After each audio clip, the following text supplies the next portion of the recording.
ওরে লাগো ওরে আমি আপনার ফাংশন পুজো লাগতো না আপনার ফুটকি লাল করে লেছিল আমার মেজাজটা কিরমটা লাগে টেনশন হায় রে বাইরে আমার ফুটকিটা লাল করে লেছে আমার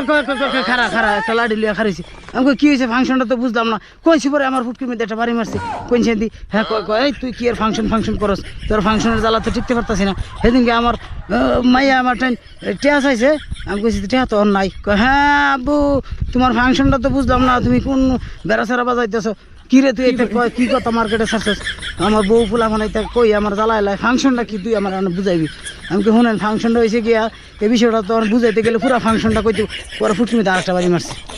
আমি এই যে ফাংশনটা তো আপনার যে বাড়িটা দিলেন এই ফাংশনের বাড়িটা দেওয়া না ঠিক হয় নাই কইছি পরে আরেকটা বাড়ি মারছে আর আমি যেটাই কই হ্যাঁ বাড়ি মারে আমার আমি কই দেখুন এই যে এই ফাংশনের ভিতরে বেড়া সারা বাজায় যে আমরা আমার লাগে অত্যাচারটা করতেছেন এটা কিন্তু ঠিক না কইছি আরেকটা বাড়ি মারছে পরে যে লাস্টে দূর মেরে আয়া ফুরছি তোর ফাংশনের গোষ্ঠী গেলেই তোর জ্বালায় টিকতে পারতেছে না খালি ফাংশন তোর ফাংশনটা কি আমি ফাংশনটা এটা পরে বুঝা মনে এখন বুঝাইতাম না এখন ফুটকি মেয়েদের বাড়ি খেয়ে ফুটকি লাল হয়ে গেছে আমি এখানে গিয়ে একটু মলম সলম মাহি গে আপনারা ভালো থাকেন।